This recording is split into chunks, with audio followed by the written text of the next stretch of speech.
Hello, dear listener, and welcome to ThriveCast, unlocking your full potential. Your well-being is our priority, and we're here to provide you with practical, heartfelt advice on living your best life. Together, we'll explore identity, purpose, prosperity mindset, authenticity, and so much more. So grab your headphones and get ready. Your journey starts now.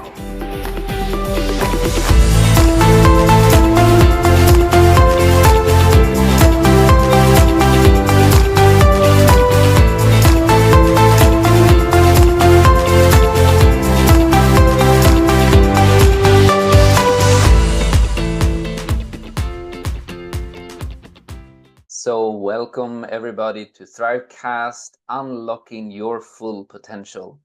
I'm Oscar, I'm an emotional fitness coach, and I have the website realitydecoding.com, and we have a really special subject for you today. Where did God go?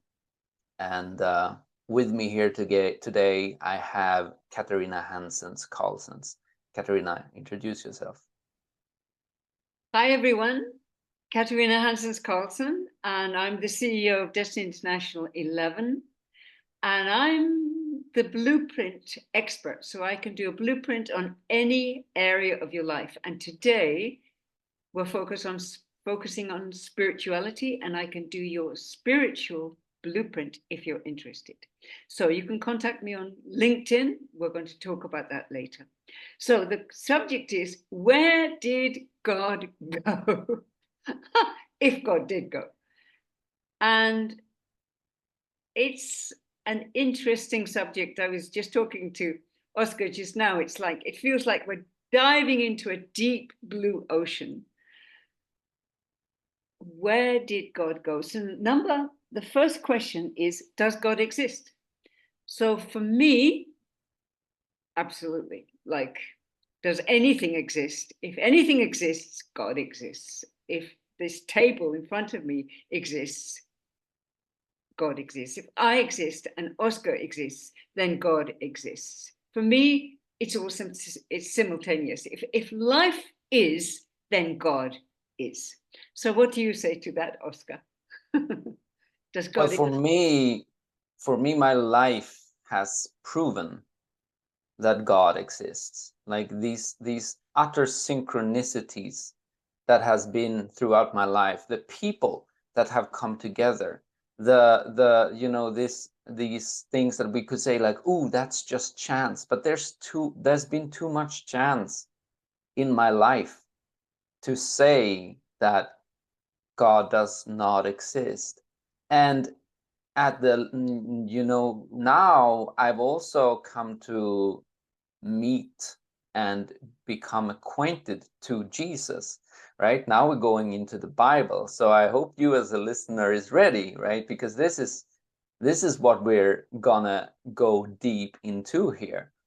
And for me, God is an all-prevailing energy, but there's also a beautiful thing around having a relationship to him.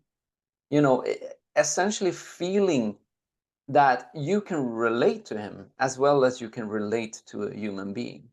And inside of my heart, I'm starting to notice how that communication is occurring. And it's an absolutely beautiful thing to explore and to allow, because it fulfills you in so many ways. Beautiful. All right. So the next question is, what is God? So it's been described to me by an ascended master, one vast nothing, all things potentially, which is exact and perfect. But for me, God it's like every universe, multiple thousands and thousands and thousands of universes are filled with this ocean of love. Wow. And it's in every cell in us, it's everywhere. There's nowhere it isn't. So I would say one vast ocean of love. So when we think sometimes, well, you know, God hasn't got time for this or that, the other. Yeah, God does. God is right there with you, for you. And there's nothing too small or too minor or too petty that God will not help you with. Nothing. So, Oscar, what is God? Yeah, I would like to just, for simplicity, you draw a sphere, like a perfect rounded sphere. And in that sphere, you put everything that has ever existed and will ever exist. And that sphere is God. And it does not only go into, it's not the material side, right? This is every single thought, frequency, idea, you know, every atom, every little quark, every quantum idea, everything that has ever been thought and will ever be thought is God, right? There's an utter completeness of all. It's this absolute most beautiful thing. It's like if you were to zoom out, you know, and take a perspective, and you looked upon this painting, it would be the most extraordinary painting with all these small mosaics, right?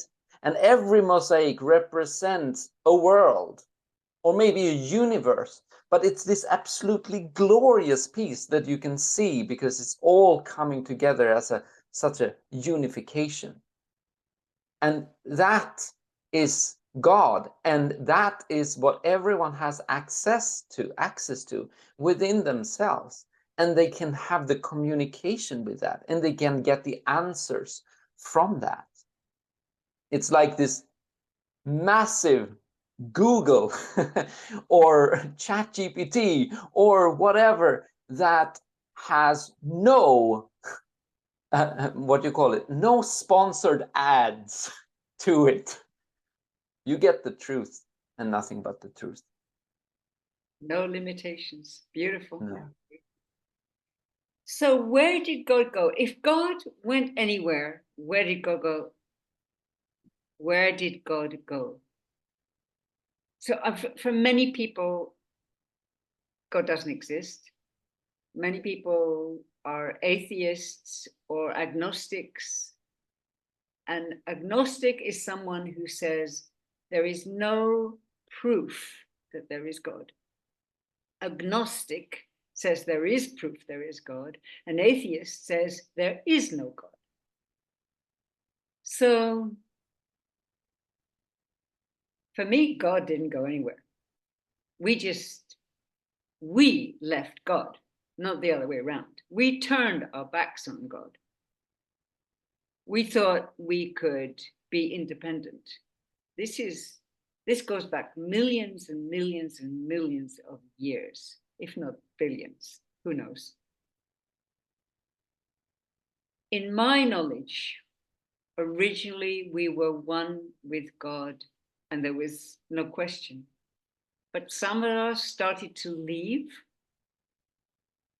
this concept and leave God in their minds. It's actually impossible, but in their minds, they left. And that's why, and many of us left as well, because it was the thing to do. And it seems to me that we've made rather a mess of our world. We've polluted it, we go to war. So when we leave God, when we think we leave God, we leave truth, we leave our greatness, we leave our vision behind, and then we are lost. So, Oscar, what are your thoughts? Where did God go? Well, I'm gonna go a little bit, you know, honestly, a little bit biblical here. And everyone has to feel their own truth. But the whole thing is this, right? It's like, again, this sphere, and let's say that this sphere started from somewhere. We now people talking about Big Bang. This is not what I'm necessarily saying, but imagine that you have this extreme, that something just is like, now I'm going to create the creation. God created the world, right? And he created it. And imagine that in this billions and billions and billions of universes, certain universes is like, yeah, you cannot come away from God, but let's say that you got further and further away, and you got tighter and tighter away, and it was harder, and it became dark, right? And it became so dark, so you started to see this, like, where is the light? And imagine that Earth, imagine that this world somehow fell into that darkness, and so, and what does that represent? Because now we want to look at this from a mind point of view. Why is this so important to understand? Well, it's set like this. It's like the the what is called? Well, now I sort of lost my way here, but it will get back to me. But it's like, let me think about this so I get a good thing that will come around this. Okay, so imagine that it was talked about this. It was said that the original sin was pride. And the pride is essentially the thing that you're saying, that you're better than God, right? That God is not perfect. You can be a little bit better than God, right? And that was the whole myth around Lucifer. Lucifer, or was called the morning star, the one that thought that he could make it better than God could do, right? And so because of that, he sort of seeded this idea of that it needs to be a work. You need to deserve something. You need to produce. You need to become. You need to be this absolute grandness in order to be, be looked at by God. To be embraced by God. And and so and that was and when God saw that, he cast him out of heaven, right? That's the biblical idea around this. And and then you come to this place where essentially he starts introducing this concept to Adam and Eve, that are the stewarders of the Garden of Eden. And we eat of the apple of, we eat of the apple from the tree of knowledge. And as we do that, then we get the idea of right and wrong. And it's like,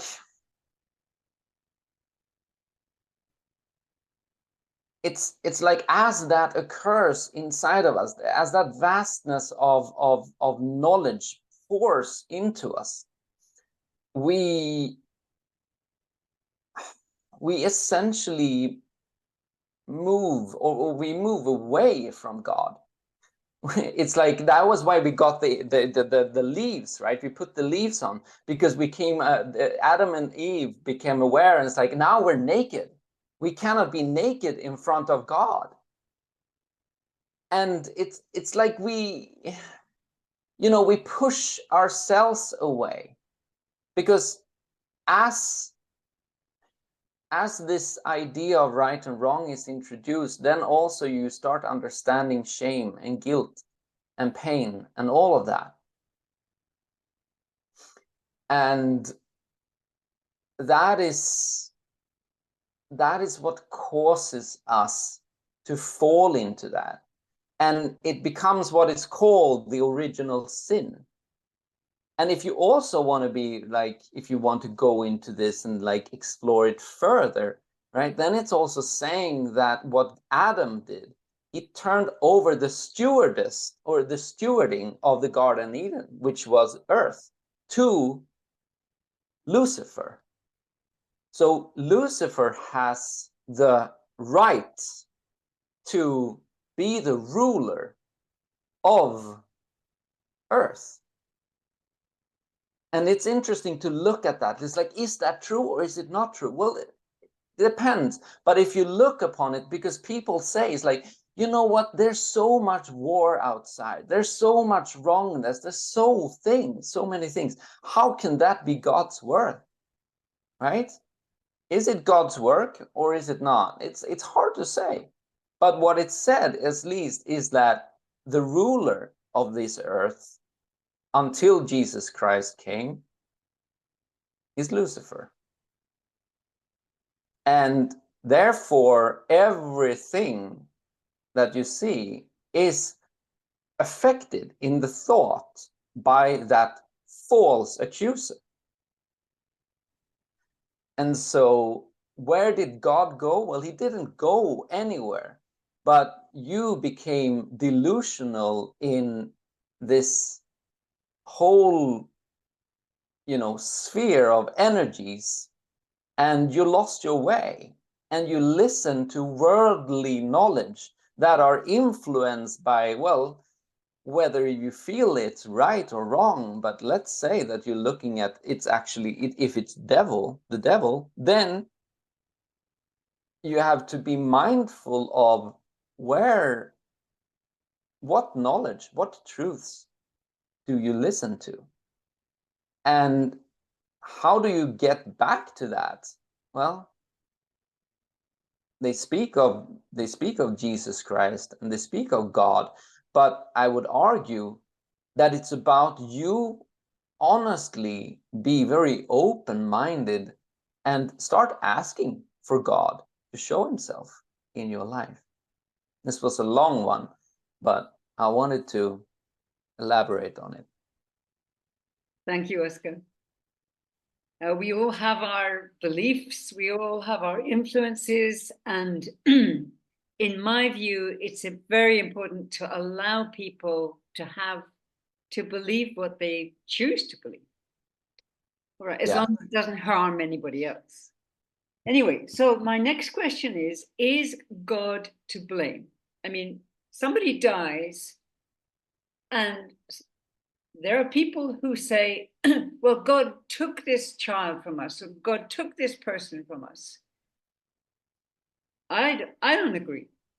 I don't think that God is to blame for wars or disease or pollution. God does not punish us. If God punished us, he would be punishing himself. And why would he do that?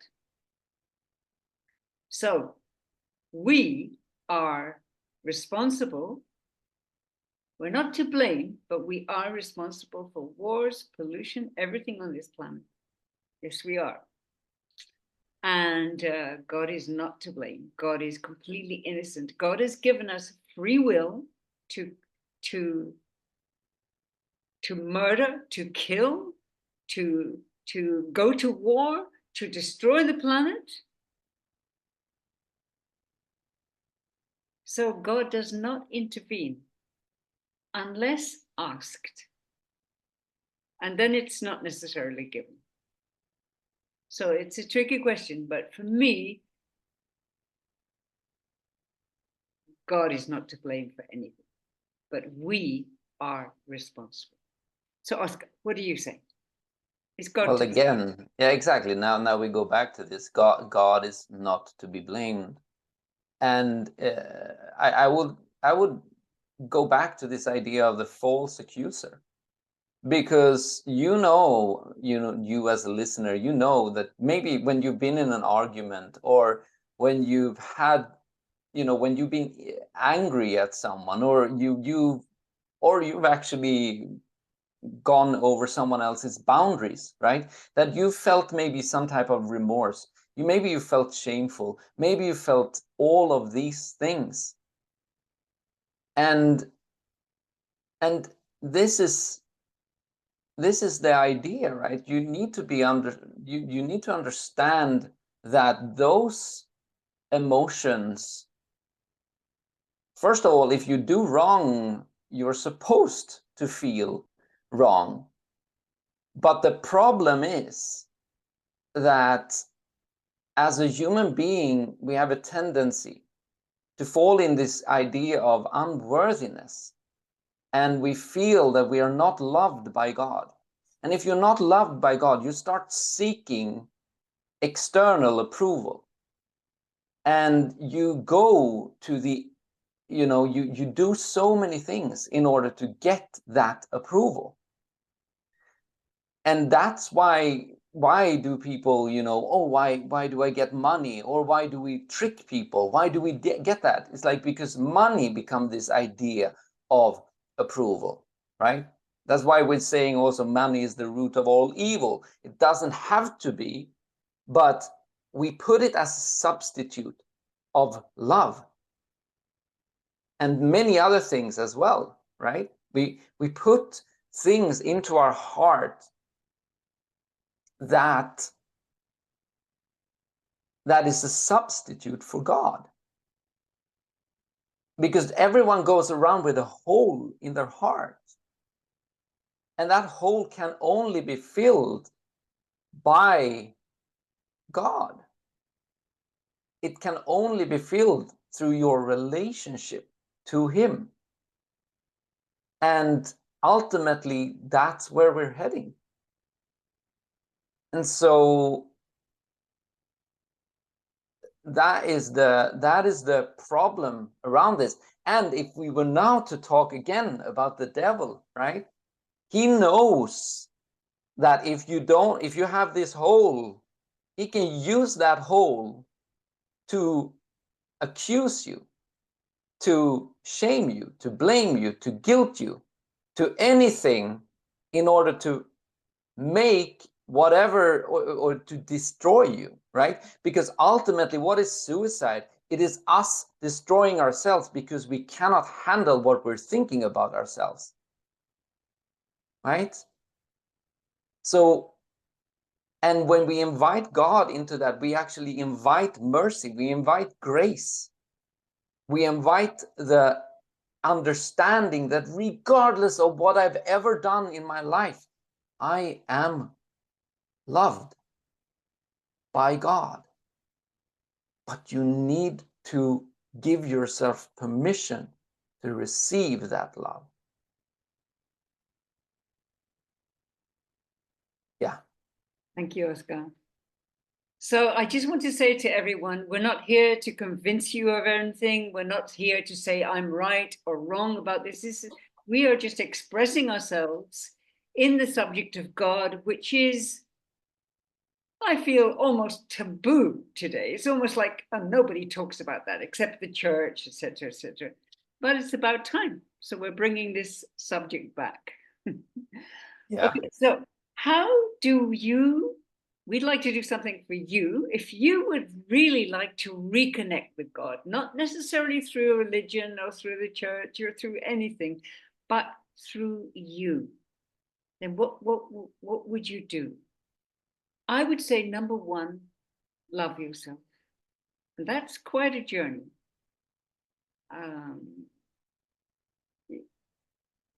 Some of us have hated ourselves.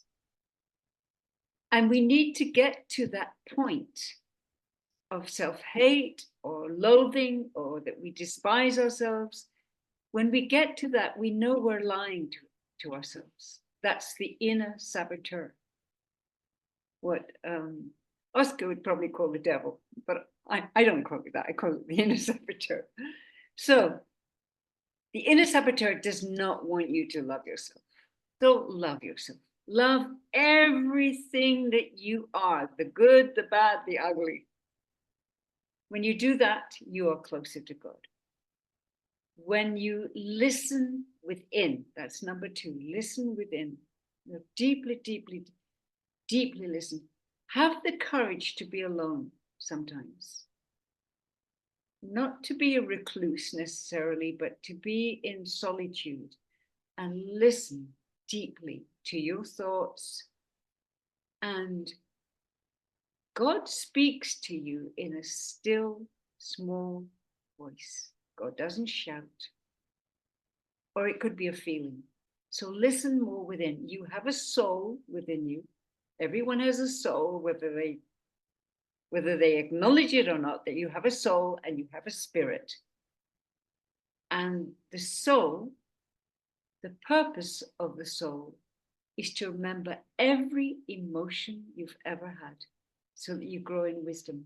The purpose of the spirit, or one of the purposes of the spirit, is to remember every single thought you've ever had. So listen within. Be grateful. Be grateful for what you do have. Even if it's just your life, be grateful. And that's a huge thing. If you think about it, I'm alive today. Be grateful for everything. So gratitude. And if you can, if you will, meditate. Just go into yourself and just give yourself a few minutes just to connect with yourself, your feelings. We can go into meditation another time, but that's when you connect more with yourself. When you connect with yourself, you connect with God, because we are intrinsically connected through our souls, through our spirits. We are not our bodies. We are not bigger than a little pinprick. We are a tiny, tiny, tiny spot of light. That's who we really are. And we've created these bodies around us. We've created our bodies. Whether God created it or not, well, God created us. Okay. I say we created us. We created our bodies. But if you want to connect with God, just go within, because within you is the truth. So, Oscar, how do you connect with God? How do you suggest that people connect with God? Exactly. First of all, I would like then the person who listens to understand that there's a uniqueness in the way you connect to God. Right? It does not necessarily need to be through meditation. Does not necessarily need to be through emotional understanding that I use, right? It can be through dance. It can be through pottery. It can be through, whatever it is. You can be in the shower. There are certain things that you probably have a way of being, and God will always use that way to connect to you. What is your language? How does he speaks to you? So if you start looking at the things in your life that you're doing so regularly, but so effortlessly, and you love to do them, most certainly you will actually find God through that means. So just ask yourself, essentially, what do I love to do, and what do I do so effortlessly, and what is so easy for me, and where do I feel most fulfilled, and what fills myself with a sense of joy when I'm doing it, or when I'm reading it, or whatever it is, right? There you will find God. And from there, you will start to build your relationship with him.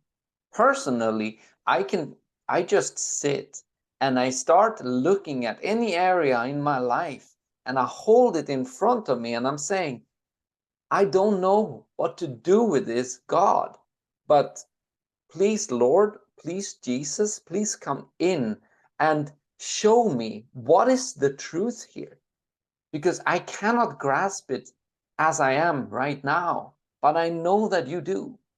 And as I hold that there, I start sensing how this energy that I'm holding, it starts moving and it starts becoming easy and transform. And then certain understandings erupt inside of me. But that is my method. And I'm here to say that you have your unique method and honor that, because that's where you will find God. Beautiful. Yeah, you're talking about, for me, Oscar, you're talking about being in the zone. When we're in the zone, like I am when I paint, I go to another place. I completely forget about my body. I'm not hungry. I don't have to go to the bathroom. Time disappears. And then I'm in the zone with God. So it's beautiful. Amazing. And imagine the type of painting that comes out of that zone. Yeah. Another time I'll show you my paintings. I'd love to. All right, right. Okay, so Oscar, how do we get in touch with you?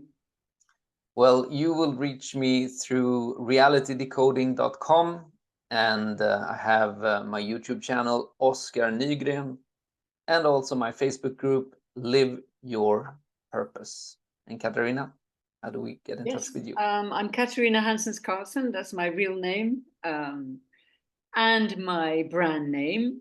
Everybody calls me Katarina. However, my official name is Catherine Carlsson, which LinkedIn has chosen to call me by, which is my true passport name, Catherine Carlsson, Katherine, Carlsson, Carlsson, and I'm on LinkedIn, so you can reach me there. And I'm also going to leave my Calendly link, so you can reach me there. And if you would like to do a spiritual blueprint, find out your spiritual blueprint.